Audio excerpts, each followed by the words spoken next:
प्यारे बच्चों, आप सभी का फिर से स्वागत है हमारे यूट्यूब चैनल में। आज हम देखेंगे फिजिक्स का चैप्टर 4 एंड 5।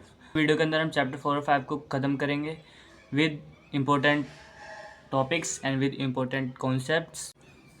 अगर आपको चैप्टर 1, चैप्टर 2 और चैप्टर 3 के अंदर कोई भी डाउट हो तो आप कमेंट कर सकते हैं। और मैं आपको बता दूं कि आपके लिए इम्पोर्टेंट वीडियोज़ की सीरीज़ भी चालू कर दी गई है, जिसमें आपका चैप्टर 1 के मोस्ट इम्पोर्टेंट क्वेश्चंस डाल दिए गए हैं जो कि पेपर में आते ही आते हैं। वो आप जाके देख लीजिए।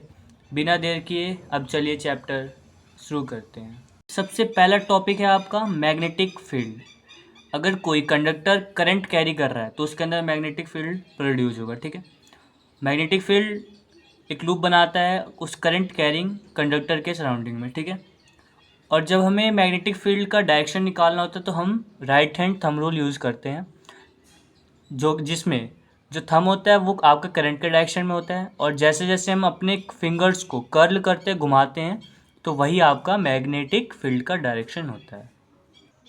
जैसे इसमें देखिए करंट अपवर्ड में है, तो जब हम यहाँ पे थंब आपका रखेंगे, ठीक है, यहाँ पे हमने थंब रखा ऊपर साइड में, जब हम कर्ल कर रहे हैं फिंगर को तो ये चीज़ हमारा अंदर को जा रहा है, तो ये इनवर्ड मैग्नेटिक फील्ड हो गया और ये आउटवर्ड मैग्नेटिक फील्ड हो गया। ठीक है, इनवर्ड मैग्नेटिक फील्ड का साइन होता है क्रॉस, आउटवर्ड का होता है आपका डॉट से डिनोट करते हैं। ठीक है, जब हमें एक कोयल के अंदर मैग्नेटिक फील्ड का डायरेक्शन पता करना होता है तो जिस डायरेक्शन में आपका करंट फ्लो कर रहा होता है उस डायरेक्शन में हमको अपने फिंगर्स को कर्ल करना होता है। जैसे कि इस वाले में देखिए आपका जो करंट है वो एंटी क्लॉकवाइज डायरेक्शन में फ्लो कर रहा है, तो हमने अपने जो ये फिंगर्स हैं इनको हमने एंटी क्लॉकवाइज डायरेक्शन में कर्ल किया, तो जो थंब आ रहा है वो ऊपर साइड में आ रहा है, यानी कि जो मैग्नेटिक फील्ड होगा वो अपवर्ड होगा। ठीक है, आउटसाइड होगा आपका मैग्नेटिक फील्ड, या आप अपवर्ड भी कह सकते हैं। ठीक है, और इसमें देखिए इसमें जो करंट है वो क्लॉकवाइज है। अब मैं इसको अगर क्लॉकवाइज घुमा दूंगा, आप अपने कर्ल कर लो अगर मैं अपने फिंगर्स को क्लॉकवाइज, तो आपका जो करंट है, जो आपका मैग्नेटिक फील्ड आएगा वो आएगा इनवर्ड। आप देखते हैं बायो सेवर्ट लॉ। इस लॉ के अकॉर्डिंग जो मैग्नेटिक फील्ड प्रोड्यूस होता है किसी भी एक कंडक्टर के अंदर, उसका कोई एक हम छोटा सा लेंथ ले लेते हैं उतने दूर में, वो डायरेक्टली प्रोपोर्शनल होता है करंट के और उस लेंथ के कंडक्टर के और साइन थीटा के, और इन्वर्सली प्रोपोर्शनल होता है उसके डिस्टेंस के स्क्वायर के। मैग्नेटिक फील्ड को बी से डिनोट करते हैं, B directly proportional to I sine theta D L upon में आर स्क्वायर। अब डायरेक्टली प्रोपोर्शनलिटी को हटाने के लिए हम म्यू नोट अपॉन 4 पाई लिखते हैं, जिसकी वैल्यू होती है 10⁻⁻⁷। यहाँ से आपका जो मैग्नेटिक फील्ड का फॉर्मूला आता है वो आता है म्यू नोट आई D L sine theta upon 4 पाई r²। और यहाँ से अगर हम फोर्स निकालें तो फोर्स का फॉर्मूला हो जाता है आई बी एल। आई आपका करंट हो गया, बी आपका मैग्नेटिक फील्ड हो गया, एल हो गया आपका लेंथ ऑफ कंडक्टर। हम देखते हैं magnetic field by straight conductor. कोई एक स्ट्रेट कंडक्टर है तो उसके अंदर जो मैग्नेटिक फील्ड होता है वो होता है बी इज इक्वल टू, मतलब मैग्नेटिक फील्ड का फॉर्मूला हो जाता है आपका mu naught I upon 2 pi r। आपको डायरेक्ट फॉर्मूला याद करना है, आपका इसमें डेरिवेशन नहीं आएगा। और अगर मान लेते हैं हमारे पास कोई पॉलीगन्स हैं, उसके साइड कुछ भी हो सकते हैं, एंड साइड हो गया उसका, ठीक है, और उसके जो साइड का मेजरमेंट है वो हो गया आपका ए, मतलब जो आपका एक साइड है वो ए सेंटीमीटर का है, और उसके अंदर जो साइड्स हैं, टोटल साइड्स हैं, वो हो गया एन। तो उसके अंदर मैग्नेटिक फील्ड का फॉर्मूला होता है वो होता है म्यू नोट आई इंटू 10 पाई/n साइन पाई/n अपॉन में ए इंटू में पाई/n, जहाँ पे आपका n हो जाएगा जितने भी उसके साइड्स हैं। जैसे इसमें हम देख लेते हैं, सबसे पहले एक स्क्वायर है, आप स्क्वायर में कितने साइड्स होते हैं, 4 साइड होते हैं, उसके एक साइड का मेजरमेंट हो गया ए, उसके अंदर करंट फ्लो हो रहा है, तो यहाँ पे हम पाई/n की जगह पे हम 4 लिखेंगे, और ए आपका मेजरमेंट, अगर आपके यहाँ पे साइड की जो मेजरमेंट होता अगर 5 सेंटीमीटर होता तो आप ए की जगह पे 5 सेंटीमीटर रखते। यहाँ पे हमने पाई, जब n की जगह पे हम 4 रखेंगे तो यहाँ पे आ जाएगा आपका B equal to mu naught I 10 पाई/4 साइन पाई/4 अपॉन में ए इंटू में पाई/4। 10 पाई/4 आपका 1 होता है, साइन पाई/4 आपका 1/√2 होता है। यहाँ पे हम वैल्यू पुट करेंगे तो यहाँ से आपका जो मैग्नेटिक फील्ड निकल के आएगा वो आएगा आपका 2√2 म्यू नॉट आई अपॉन में ए। अब हम देखते हैं magnetic field by circular arc. हमें मान लीजिए ऐसे कोई आर्क, किसी एक आर्क को हमें दे दिया गया, उसका एंगल हमें फाई दिया गया है, तो हमें उसका मैग्नेटिक फील्ड अगर निकालना होगा तो मैग्नेटिक फील्ड का फॉर्मूला हो जाएगा B is equal to mu naught I phi upon में 4πr, जहाँ पे आपका जो फाई होगा, जो फाई एंगल होगा वो आपका रेडियन में लेना होगा हमें। जैसे हम पहले देख ले सर्कल का जो एंगल हमारा बनता है वो 360 बनता है, यानी कि 2π। हम यहाँ पे 5 की जगह पे 2π रखेंगे तो यहाँ से आपका 2π 4π को 2 टाइम्स 2 में काट देगा, तो यहाँ से आपका फॉर्मूला निकल के आएगा B is equal to mu naught I upon में 2r।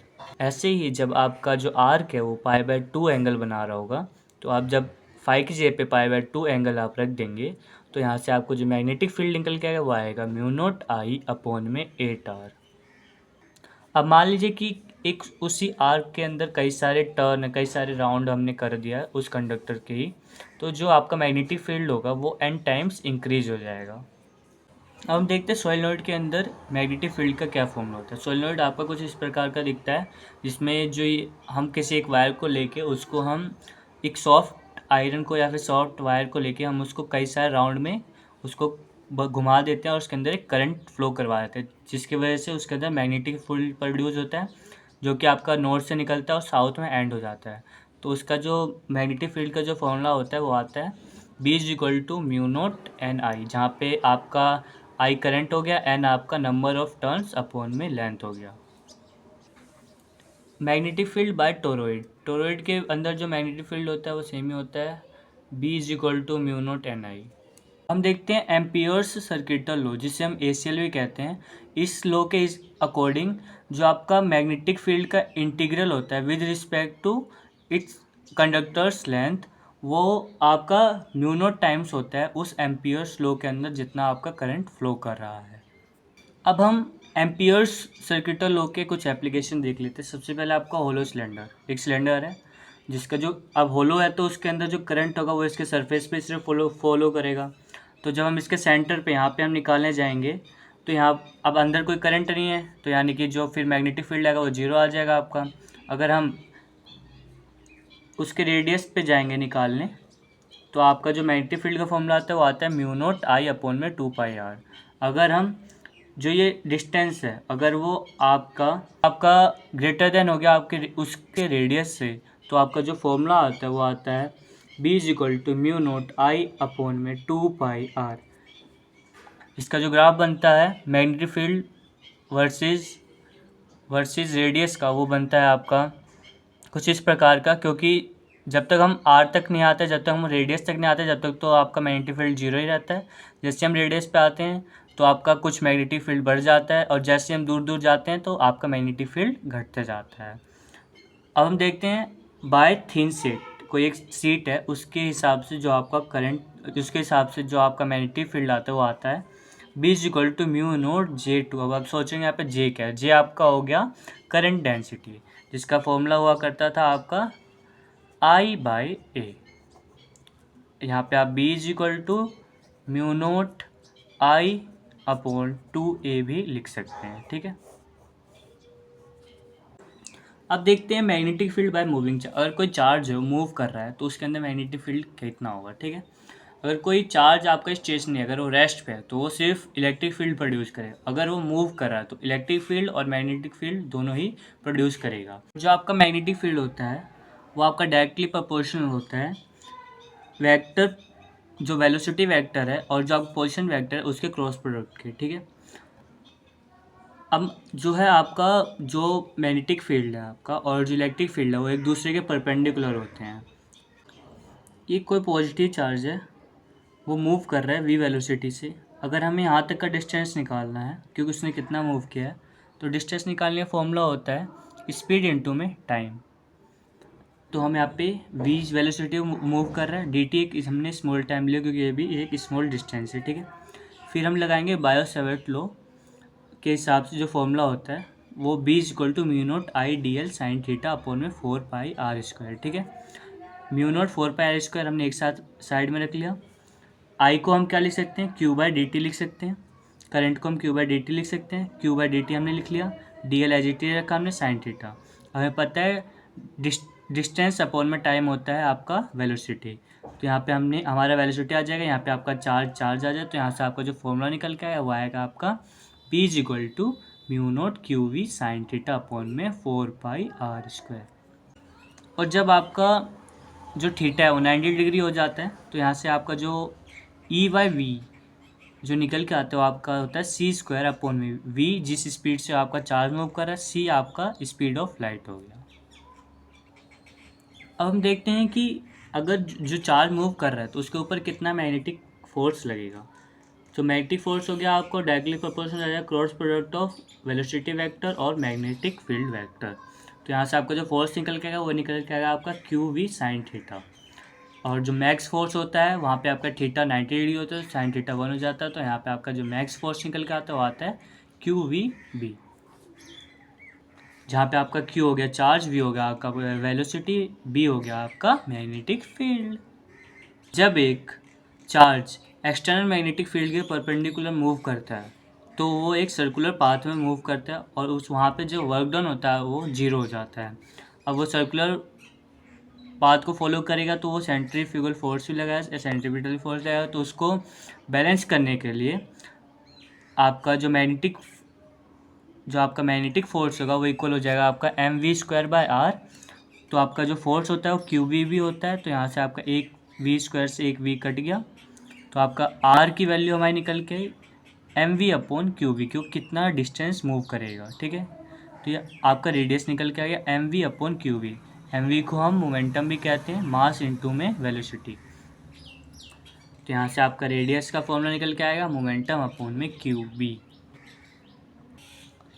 अब आपसे यहीं पे आपको टाइम पीरियड भी निकालने को दे दिया जाएगा, तो आपको पता है कि v/r आपका ओमेगा होता है, तो हम v/r निकालेंगे तो आपका जो ओमेगा निकल के वो निकल के आएगा आपका qb/m, और फिर जो ओमेगा का फॉर्मूला होता है वो होता है 2π/t। अब जो t हो गया आपका टाइम पीरियड है, जब हम टाइम पीरियड करें तो आ जाएगा यहाँ पे 2πm/qb, या आपका फ्रीक्वेंसी का फॉर्मूला, फ्रीक्वेंसी इन्वर्सली प्रोपोर्शनल होता है आपके टाइम पीरियड के, तो यहाँ से आपका फ्रीक्वेंसी का फॉर्मूला निकल के आ जाएगा qb/2πm। अब हम देखते हैं लॉरेंट्ज़ फोर्स। जब कोई एक चार्ज एक एक्सटर्नल इलेक्ट्रिक फील्ड और मैग्नेटिक फील्ड के अंदर एंटर करता है तो जो नेट फोर्स उसके ऊपर लगता है उसी को हम लॉरेंट्ज़ फोर्स कहते हैं, ठीक है। जो इलेक्ट्रिक फील्ड का जो फोर्स इलेक्ट्रिक फील्ड की वजह से लग रहा है उस चार्ज के ऊपर वो होता है क्यू ई, और जो फोर्स मैग्नेटिक फील्ड की वजह से लग रहा है उस चार्ज के ऊपर वो होता है क्यू इंटू वी वी। तो यहाँ से जो एफ नेट आपका निकल के हो जाएगा Q into E plus V B. जब आपका वेलोसिटी वेक्टर दोनों ही फील्ड के परपेंडिकुलर हो जाएगा तो यहाँ पे आपका जो फोर्स मैग्नेटिक फील्ड की वजह से लग रहा होगा और जो फोर्स इलेक्ट्रिक फील्ड की वजह से लग रहा होगा वो दोनों इक्वल हो जाएंगे। तो यहाँ से Q V is equal to Q E हो जाएगा, तो यहाँ से क्यू से क्यू कट जाएगा, यहाँ से आपका वी मतलब जो वेलोसिटी निकल के आ जाए वो इक्वल हो जाएगा आपके E/B के। ये रिलेशन आप बहुत अच्छे से याद करके रखना, इससे आपके 1 नंबर का क्वेश्चन भी आ जाता है। अब एक करंट कैरिंग कंडक्टर के अंदर कितना मैग्नेटिक फोर्स लगता है, तो वो लगता है आपका ILB, जो आपका I हो गया करंट हो गया, L आपका लेंथ, B हो गया आपका मैग्नेटिक फील्ड।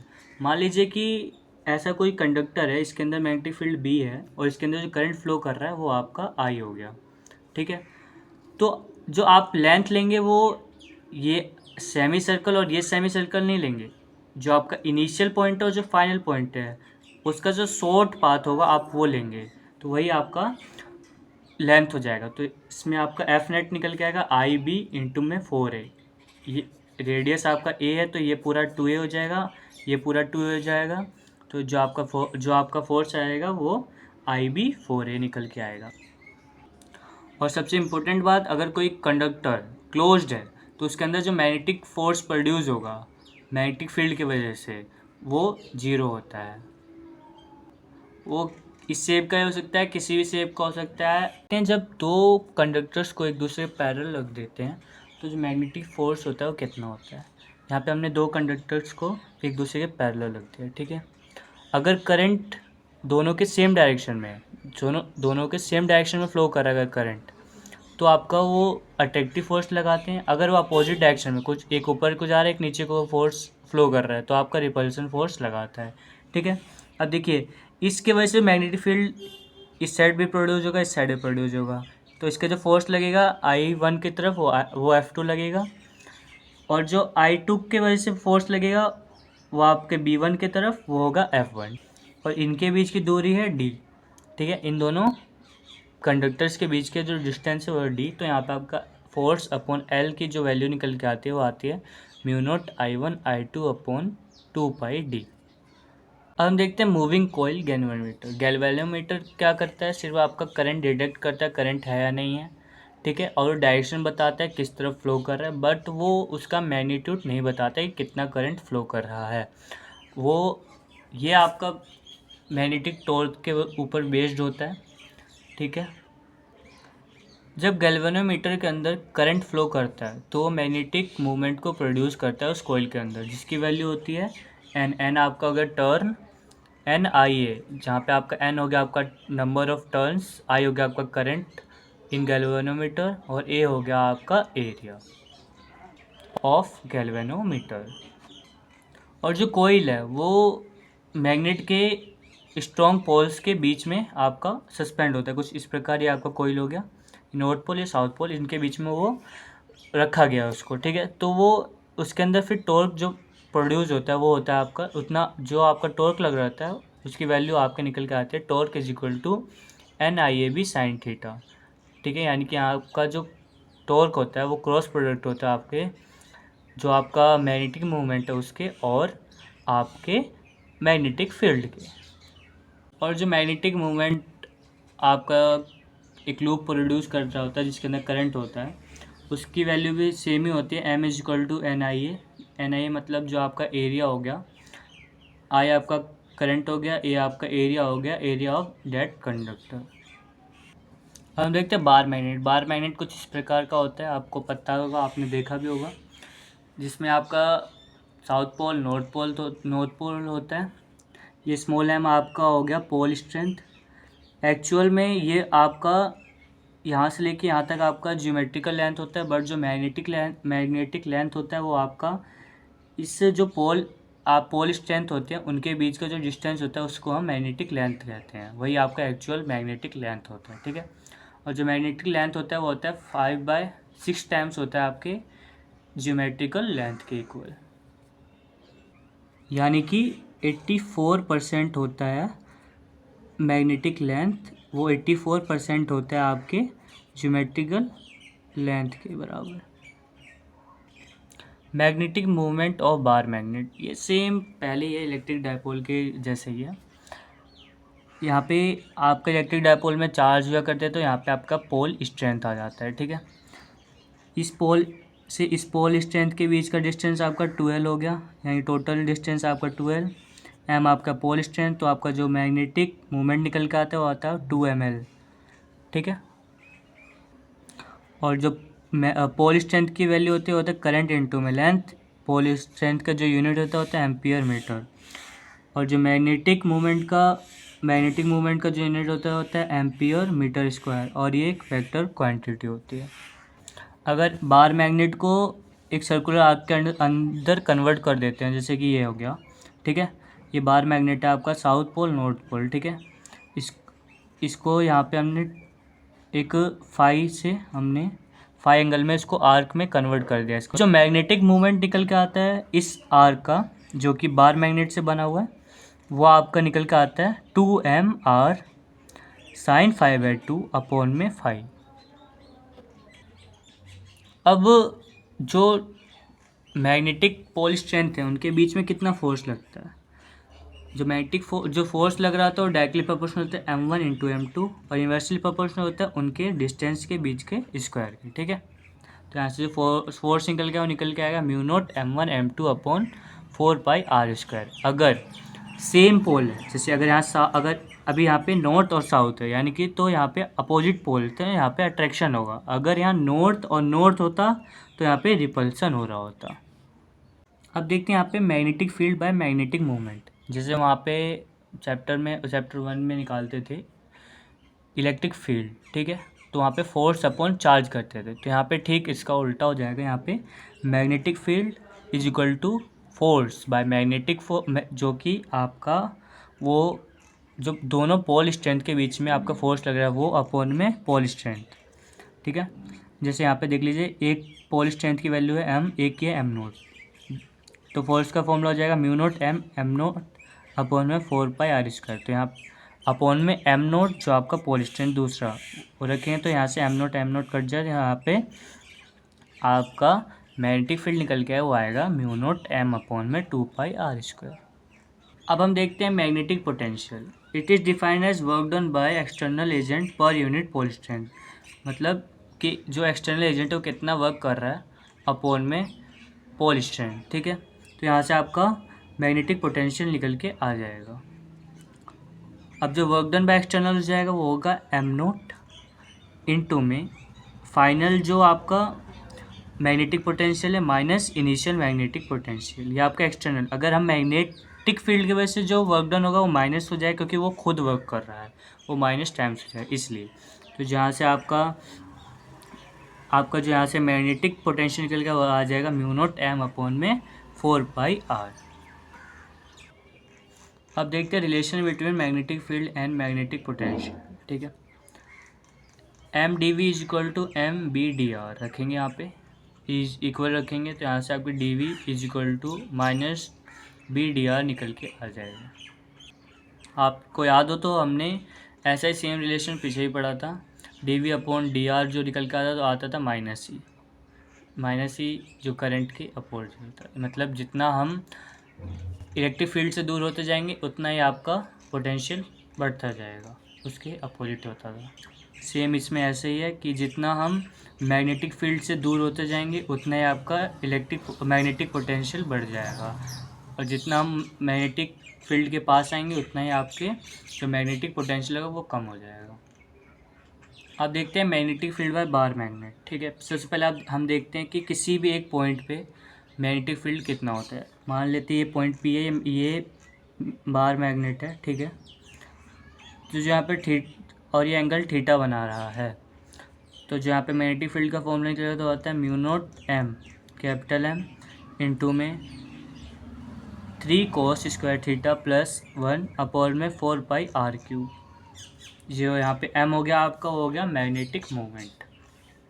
अब इक्विलेटरल पे वो एंगल बनाएगा 90 डिग्री का, तो यहाँ पे हम 90 डिग्री रखेंगे, तो 90 डिग्री आपका 0 हो गया, cos 90 आपका 0 हो गया। तो यहाँ से आपको जो वैल्यू निकल के आएगी वो निकल के आएगी b is equal to mu naught m upon में 4πr²।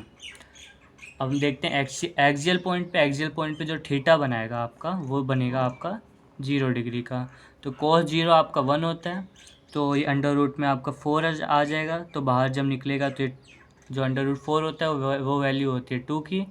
तो फाइनल हमारा मैग्नेटिक फील्ड जो निकल के आया वो निकल गया b is equal to mu naught m upon में 2πr²। अगर आपको याद हो, सब वही आपके इलेक्ट्रिक फील्ड चैप्टर के फॉर्मूले हैं, बस वहाँ पे p हुआ करता था m के जगह पे और b की जगह पे e हुआ करता था।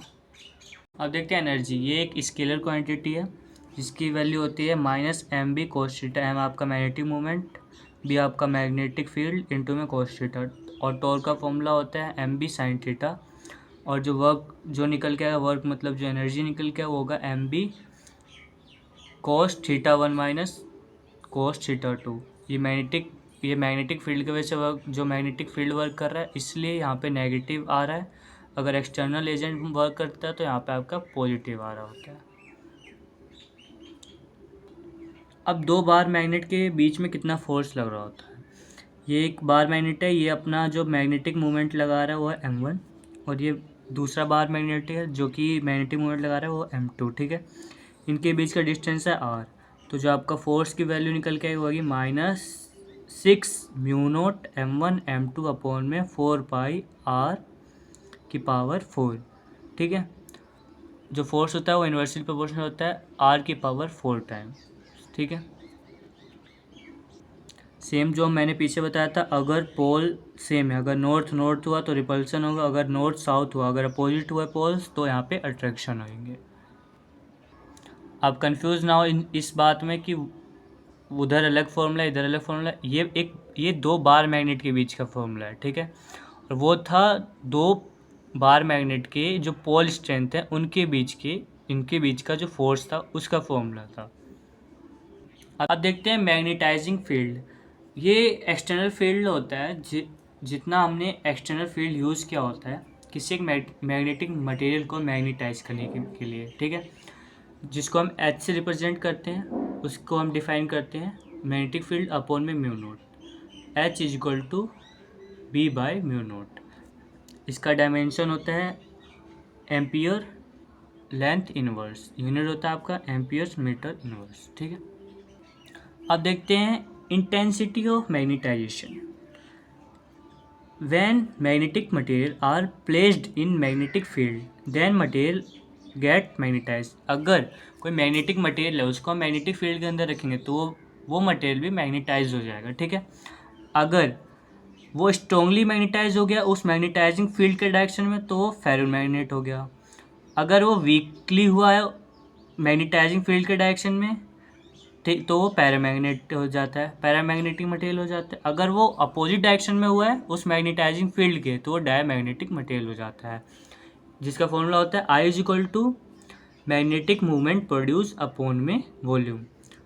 ये हमारा बार मैग्नेट हो गया, इसकी वजह से जो मैग्नेटिक मूवमेंट प्रोड्यूस होगा 2 ml, और जो इसका एरिया हो जाएगा वो होगा A इंटू में 2L, ठीक है। यहाँ से आपका A से A कट गया और 2 से 2 कट गया, तो यहाँ पे जो इंटेंसिटी का फॉर्मूला निकल के आता है वो होता है M अपॉन में A, जहाँ पे M आपका हो गया पोल स्ट्रेंथ, ठीक है। अब देखते हैं मैग्नेटिक ससेप्टिबिलिटी। अब इसके ये होता है आपका इंटेंसिटी और मैग्नेटाइजिंग फील्ड का रेशो, ठीक है, जिसको हम इससे डिनोट करते हैं और उसकी वैल्यू होती है I अपॉन H, ठीक है। अब कर्ल्स लॉ देखते हैं। इसके हिसाब से जो ससेप्टिबिलिटी थी मैग्नेटिक फील्ड की वो होता है इन्वर्सली प्रोपोर्शनल होता है एब्सोल्यूट टेम्परेचर के, ठीक है। और जो इन्वर्सली प्रोपोर्शनलिटी हटाने के लिए C लगाते हैं जो कि क्यूरीज कांस्टेंट होता है। इनका ये मानना था कि कुछ समय बाद, कुछ टेम्परेचर के बाद जो फेरोमैग्नेट है वो चेंज होने लगता है पैरामैग्नेट के अंदर, और उसी टेम्परेचर को हम क्यूरियस टेम्परेचर कहते हैं, ठीक है। यहाँ पे susceptibility is equal to C upon में TC, और जो TC है आपका इसको कहते हैं क्यूरियस टेम्परेचर, ठीक है। ग्राफ कुछ इस प्रकार का बनता है, यहाँ तक आपका इंक्रीज रहता है, फिर उसके जब T क्यूरियस टेम्परेचर के बराबर आ जाता है तो यहाँ से आपका गिरने लग जाता है, ससेप्टिबिलिटी आपका कम होने लग जाता है। तो यही था आपका पूरा चैप्टर, यहाँ पे आपका पूरा चैप्टर समाप्त होता हुआ। अब आपको कोई भी डाउट हो या कोई भी कॉन्सेप्ट अगर आपको क्लियर ना हो तो आप फटाफट से कमेंट कर देना, हम आपके डाउट क्लियर कर देंगे। और ऐसे ही अच्छे वीडियो के लिए और ऐसे ही वन शॉट के लिए आप हमारे चैनल को सब्सक्राइब कर लें। जल्द ही आपके लिए अगले चैप्टर की वीडियो लाई जाएगी। जब तक आप अच्छे से पढ़िए। अगर आपको अभी भी क्लियर नहीं हो रहा कि हमें कैसे पढ़ना है तो आपको इसी चैनल पे पूरा एक माइंड मैप दिया गया है कि आपको कैसे तैयारी करना है, वो आप जाके वो वीडियो देख सकते हैं। Thank you. अब मिलते हैं आपसे अगली वीडियो में।